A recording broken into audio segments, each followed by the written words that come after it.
তাইফের কথা ভেবে কাঁদে শুধু দুনয়ন, এমন দরদি পেতে কাঁদে মন অনুক্ষণ, কাঁদে মন অনুক্ষণ।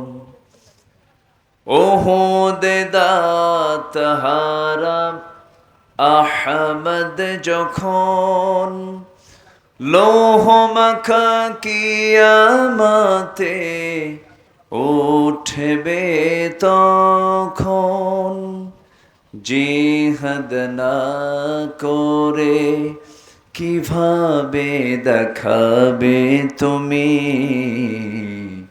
চাঁদ চেহারা রূপে ওয়াতুল। উত্তরবঙ্গের গেটওয়ে, উত্তরবঙ্গের প্রবেশদ্বার,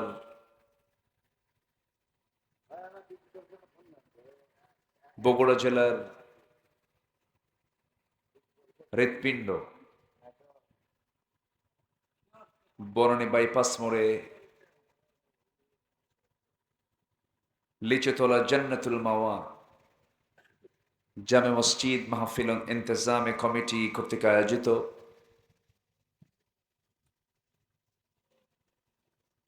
25শে মে 2024 অনুষ্ঠিত অত্র মসজিদ প্রাঙ্গণে আয়োজিত প্রথম বার্ষিকী তাফসীরুল কোরআন মাহফিল 2024। আল্লাহ রাব্বুল আলামিন শুআয়ব আলাইহিস সালাতু ওয়াস সালাম কি মদিয়ানবাসীর নবী করেছেন। ওয়া ইলা মাদয়ানা আখাহুম শুআইবা। এরপরে হুদ আলাইহিস সালাতু ওয়াস সালাম, লূত আলাইহিস সালাতু ওয়াস সালাম সহ এই পৃথিবীতে যত পয়গম্বর এসেছেন সমস্ত পয়গম্বরগুলো আঞ্চলিক নবী ছিলেন, গোত্রীয় নবী ছিলেন। কিন্তু আমার আল্লাহ তাআলা আমার নবীকে শুধু আঞ্চলিক নবী বানান নাই, মক্কার নবী বানান নাই, মদিনার নবী বানান নাই। তাবারাকাল্লাযী নাযালা আলা আবদিহি লিয়াকুনা লিল আলামিনা নাযীরা। জোরে বলুন আল্লাহু আকবার। ইন্না আরসালনাকা শাহিদাও ওয়া মুবাশশিরাও ونذيرا وداعيا إلى الله بإذنه وسراجا منيرا। আমরা সবাই জানি আমার আল্লাহর পরিচয়। আমরা নামাজি, প্রত্যেক রাকাতে বলি, সবাই বলেন আলহামদুলিল্লাহি রাব্বিল আলামিন। আর আমার নবীর পরিচয় হলো, সঙ্গে সবাই পড়ুন, ওয়ামা আরসালনাকা ইল্লা রাহমাতাল লিল আলামিন। আল্লাহু আকবার। আমরা কিতাব শ্রেষ্ঠ পেয়েছি, আমরা নবী শ্রেষ্ঠ পেয়েছি। এটা আমাদের জন্য বড় সৌভাগ্যের ব্যাপার। আমরা এমন কিতাব পেয়েছে যে কিতাবের মধ্যে আগের সমস্ত কিতাবের হিস্টোরি আছে। সুবহানাল্লাহ বলবেন না? আবার আমরা এমন নবী পেয়েছি যে নবীর পিছনে পৃথিবীর সমস্ত পয়গম্বর নামাজ পড়েছে। এবং কিয়ামতের দিন হাশরের ময়দানে সবার আগে সুপারিশ করবেন মুহাম্মদ সাল্লাল্লাহু আলাইহি ওয়াসাল্লাম। এবং কিয়ামতের দিন সবাই বেহুশ হয়ে যাবে। হাশরের ময়দানে সবার আগে হুশ ফিরবে মুহাম্মদ সাল্লাল্লাহু আলাইহি ওয়াসাল্লাম। আমরা তার উম্মত হতে পেরেছি, সে কিতাব আমরা পেয়েছি। এত দামি আমরা, এত সম্মানিত আমরা মুসলমান। গোটা পৃথিবীর প্রতি 4 জন একজন মুসলমান। 800 কোটি দুনিয়ার প্রায় 200 কোটি মুসলমান, 55-56টি মুসলিম রাষ্ট্র গোটা দুনিয়া জুড়ে। প্রাকৃতিক খনিজের সম্পদে ভরপুর মুসলিম বিশ্ব। কাতার প্রথম ধনীর তালিকায় থাকা একটি রাষ্ট্র। পৃথিবীতে 2 শতাধিক রাষ্ট্রের মধ্যে 1 নম্বর সহ শীর্ষ 10 ধনীর তালিকায় মুসলিম রাষ্ট্রগুলোই বেশি। এত কিছু থাকার পরেও একটা প্রশ্ন আমি আপনাকে করতে চাই, গোটা পৃথিবীতে আজকে কোন জাতি সবচাইতে বেশি মার খাচ্ছে? বলেন, সবচেয়ে বেশি বঞ্চিত হচ্ছে কোন জাতি? নির্যাতিত হচ্ছে কোন জাতি? সবচেয়ে অপপ্রচারের শিকার হচ্ছে কোন জাতি? সবচেয়ে বেশি কোন দিন কোন ধর্মের অপপ্রচারের সম্মুখীন হচ্ছে? ইসলাম। গোটা দুনিয়া জুড়ে মুসলিম এবং ইসলাম এই শব্দটি নিয়ে পশ্চিমারা অপপ্রচারের মহড়া চালাচ্ছে। আজকে মুসলমান তাদের সম্পদ, তাদের সংখ্যা, তাদের সবকিছু ইতিপূর্বের সকল সময়ের চাইতে, নিকটবর্তী সময়ের চাইতে বেশি থাকার পরেও আজকে মুসলমানদের এই করুণ দুর্দশা কেন? এর মূল কারণ হলো মুসলমান তার প্রভুর বিধান, তার রবের বিধান কোরআন থেকে কাছে না দূরে? আসতে বলবেন না, কাছে না দূরে? তার একটা প্রমাণ আমি বলি, এখানেই বলি, কেউ রাগ করবেন না। এখানে যারা বসে আছেন, এখানে কি আমরা নন মুসলিম কেউ আছি? সবাই কিন্তু আমরা মুসলমান। কিন্তু যদি বলা হয় কোরআনটা, যে কোরআন ছাড়া নামাজ হবে না, সেই কোরআনটা সহি করে পড়তে পারি, এমন সংখ্যার হাত কি এখানে বেশি উঠবে না কম উঠবে? কম উঠবে। সামান্য। আর কোরআনটাকে অর্থ সহ পড়ে বুঝেন এমন সংখ্যা তো আরো বেশি উঠবে নাকি? আরো কম উঠবে। তাহলে আমরা মুসলমান কোরআন থেকে যে দূরে, তার সামান্য একটা নমুনা আমি আপনাকে বোঝানোর চেষ্টা করছি। এখানে সবাই মুসলমান। যে কোরআন ছাড়া নামাজ হয় না, সেই কোরআনটাকে আমরা সহি করে পড়তে পারি না। এটার জন্য এক নম্বর দোষ হচ্ছে ব্যক্তির। আমার আগে দোষ নিতে হবে। এরপর পরিবারের দোষ তো নাই। আসতে কয়, আসতে বলে আছে না নাই? আছে। রাষ্ট্রের দোষ তো আরো নাই। আসতে কোন কেন? আছে না নাই? সিলেবাসে ট্রান্সজেন্ডার ঢুকায়। সিলেবাসে কি ঢুকায়? ট্রান্সজেন্ডার। পুরুষও না, মহিলাও না, ও আরেক জেন্ডার। হাবিব কি? হাবিবা। আরেকটা কি? শরীফ, শরীফা। এগুলো হচ্ছে সাবজেক্ট এখন পড়াশোনা। সম্মানিত ভাইয়েরা, অথচ আমার যিনি দুটো চোখ দিয়েছেন তাকে আগে সবার আগে চেনা দরকার ছিল। যিনি আমাকে সূক্ষ্ম করে দুটো কান দিয়েছেন তাকে আগে চেনার দরকার ছিল। আমার সবার আগে জ্ঞান অর্জন করা দরকার, সবার আগে চেনা দরকার যিনি আমার সৃষ্টিকারী, তিনি আমার কে? আল্লাহ। তাকে চেনার জন্য তার কিতাবই তো দেখতে হবে সবার আগে। দেশ স্বাধীন হয়েছে ৭১-এ, আজকে ২০২৪ সাল। শিক্ষা department, education ministry, ministry of education, শিক্ষা মন্ত্রণালয় ছিল কি ছিল না? এখন আছে না নাই? অথচ যদি বলা হয় কোরআনটাকে সহি করে পড়তে পারে দেশের কত পার্সেন্ট শিক্ষার্থী, কোনো পার্সেন্ট আসবে না। কেন আসবে না? যদি বলা হতো প্রত্যেক ভাইভা বোর্ডে বিসিএস পরীক্ষা সহ, বিসিএস ভাইভা সহ সকল ধরনের পরীক্ষার ভাইভা বোর্ডে যে মুসলিম পরিবারের সন্তান, সবার আগে তাকে প্রথম প্রশ্ন করা হবে কোরআনের যে কোনো পৃষ্ঠা থেকে, এক পৃষ্ঠা থেকে কোরআন তেলাওয়াত শোনাতে হবে। বলেন তো, এদেশের কোন বিসিএস ক্যাডারের তেলাওয়াত কি অশুদ্ধ থাকতো? আসতে বলবে না, থাকতো? থাকতো। সম্মানিত ভাইয়েরা, আমরা কোরআনকে ছেড়ে দিয়েছি, আল্লাহ আমাকে ছেড়ে দিয়েছে। এটা আমার কথা না, বলেছেন তিনি নিজেই, আল্লাহই বলছেন। আয়াতের দিকে তাকান।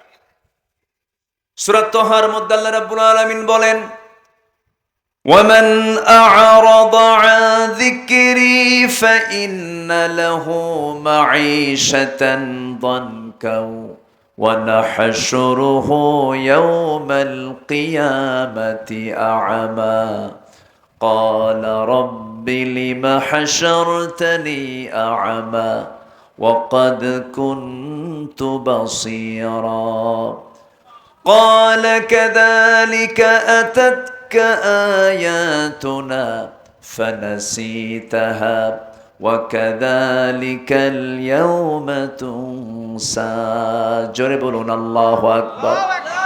আল্লাহ বলছেন যে বান্দা আমার জিকির থেকে আমার কোরআন থেকে যে বান্দা দূরে থাকবে আমিও তাকে ভুলে যাব। আমি তাকে কাল হাসরের ময়দানে অন্ধ করে তুলবো। যে কোরআন থেকে দূরে থাকবে আমি তাকে অন্ধ করে তুলবো। কার কথা? আসতে বলবেন না, কার কথা? আল্লাহর কথা। আমার জিকির থেকে যে ব্যক্তি নিজেকে গুটিয়ে রাখবে আমি তাকে হাসরে অন্ধ করে তুলবে। সেই সময় অন্ধ এই বান্দাগুলো বলবে, আল্লাহ আমি তো দুনিয়াতে চক্ষুওয়ালা ছিলাম, তুমি আজকে আমার অন্ধ করে তুললা কেন? আল্লাহ সেই দিন বলবে, বান্দা আমি কি তোর কাছে আমার আয়াতগুলো দেই নাই? দিয়েছিলাম, কিন্তু তুই এটাকে ভুলে থাকছিস। এই কিতাবের তুই ধারে পাশে আসিস নাই। তুই যেমন আমাকে ভুলে গিয়েছিলি আজকে আমি তোকে সেই রকম করেই ভুলে গেলাম। যেরকম নাউযুবিল্লাহ। সবাই ভুলে যাক, কোনো আপত্তি নেই, কোনো দুঃখ নাই, কিন্তু আমার রব যদি আমাকে ভুলে যান বিপদ না নিরাপদ? নিরাপদ না বিপদ? শুধু বিপদ না মহাবিপদ? মহাবিপদ। এজন্য আমার আল্লাহ ভুলে যাবেন কখন? যখন আমি কোরআন থেকে নিজেকে দূরে রাখবো, যখন আমি কোরআন শিখবো না, জানবো না, মানবো না, প্রতিষ্ঠার সংগ্রাম করব না, আল্লাহ তখন আমাকে ভুলে যাবেন। এটা কার ওয়াদা? আসতে বলবেন না, কার ওয়াদা? আল্লাহর ওয়াদা। সম্মানিত ভাইয়েরা, অনেক কথা আছে, আস্তে আস্তে করে বলছি, কিন্তু প্রচন্ড গরম তো, আপনাদের কষ্ট হচ্ছে মনে হয়। কোনো সমস্যা নাই তো? কিন্তু লিচু তলায় আসলাম, লিচু কিন্তু পাইনি। এখন তো লিচুর মৌসুমও চলছে, কিন্তু সেই লিচু তলা কি, সেই তলা লিচু কি আছে? মনে হয় নাই। আর নাম আছে, কিন্তু সেই গাছটা মনে হয় না। একসময় লিচু গাছ ছিল অবশ্যই, তাই না? ছিল, এর মধ্যেই ছিল কোথাও। সেই লিচু তলাও নাই, লিচুর গাছওয়ালা নাই। জি, আমার দিকে তাকান। কষ্ট হচ্ছে না তো আপনাদের? আমি আলোচনার সূচনায় সূরাতুল বাকারা থেকে আমি শেষ দিকের 3টা আয়াতে কারিমা তেলাওয়াত করেছি। প্রথম আয়াতে আল্লাহ তাআলা বলছেন, বান্দা তুমি যদি 4টা কাজ করো আমি আমার পক্ষ থেকে তোমাকে বিশাল পুরস্কার দেব। আল্লাহর পুরস্কার তো খুব ছোটখাটো নাকি? আল্লাহ আমাকে আপনাকে যদি কবুল করে নেন, সর্বনিম্ন জান্নাত আল্লাহ তাআলা দিবেন। সর্বনিম্ন জান্নাত 10টা পৃথিবীর মতো একটা জান্নাত। মনে হয় জান্নাতটা ছোট হয়ে গেল। কয়টা পৃথিবীর মতো? 10টা পৃথিবীর মতো। আপনি কি কষ্ট পাচ্ছেন? দুই একজন করে যে ওঠে একটু দেখি, লক্ষ্য করতেছি। কি চাপচুপ? একটু নিম্ন চাপ, আবার ঊর্ধ্ব চাপও আছে, বিড়ি খাওয়া চাপ। এটাও কিন্তু কম না। দরবারে মাতব্বর থাকে না মাঝে মাঝে। কে মাতব্বর গেল কই?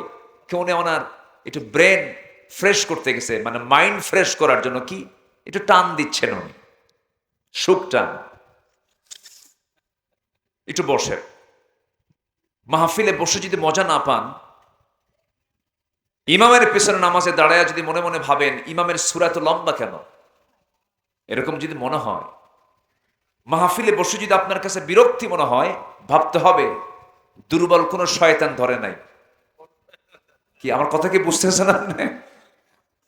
ইমামের পেছনে নামাজ পড়তে নিয়ে যদি মনে হয়, ইমামের পেছনে নামাজ পড়তে নিয়ে যদি এরকম মনে হয় ইমাম সাহেব এত লম্বা সূরা দিয়ে নামাজ পড়ে কেন, ভাবতে হবে আপনাকে খুব শক্তভাবে শয়তান আসর করে ফেলেছে। মাহফিলে বসে যদি মজা না পান, ভাবতে হবে শয়তান আপনার পিছনে আসর করছে। আপনি কি জানেন এই জায়গার এখন দামটা কত? এই জমিন একদিন আমার আপনার জন্য সাক্ষী হয়ে দাঁড়াবে এবং চতুর্দিকে ফেরেশতারা আমার আপনার জন্য দোয়া করতেছে এবং আল্লাহকে বলছে, আল্লাহ এই বান্দার গুনাহগুলো মাফ করে দাও। শুধুমাত্র কারণ কি জানেন?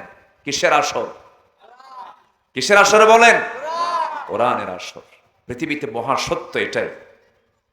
আমি যখন আমার ব্যক্তিগত আমি কথা বলছি, আমি যখন কোরআন পড়ি, আমার কাছে যখন কোরআনটা সামনে আসে, আমি যখন স্টাডি করি, তখন আমার কাছে মনে হয় কি জানেন, পৃথিবীতে যা আশ্চর্য আছে, এই আকাশ, এই জমিন, সূর্য না, পৃথিবীর ভিতরে আল্লাহ তাআলা যত আশ্চর্য জিনিস রেখেছেন, সবচেয়ে আশ্চর্যের জিনিস হলো কোরআন।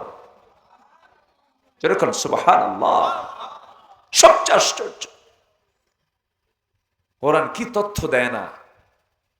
আমি তো বেশি রাত হয়ে গেছে, আমি সায়েন্টিফিক ওয়েতে হয়তো আমি এখন কথাগুলো বললে আপনাদের মানে মেমোরিতে ঢুকবে না, কারণ রাত 10টা যখন পার হয়ে যায় তখন মেমোরিটা দুর্বল হয়ে যায়, ক্লান্তি চলে আসে। শুধু এতটুকু বলি, কোরআন হচ্ছে এমন একটা কিতাবের নাম,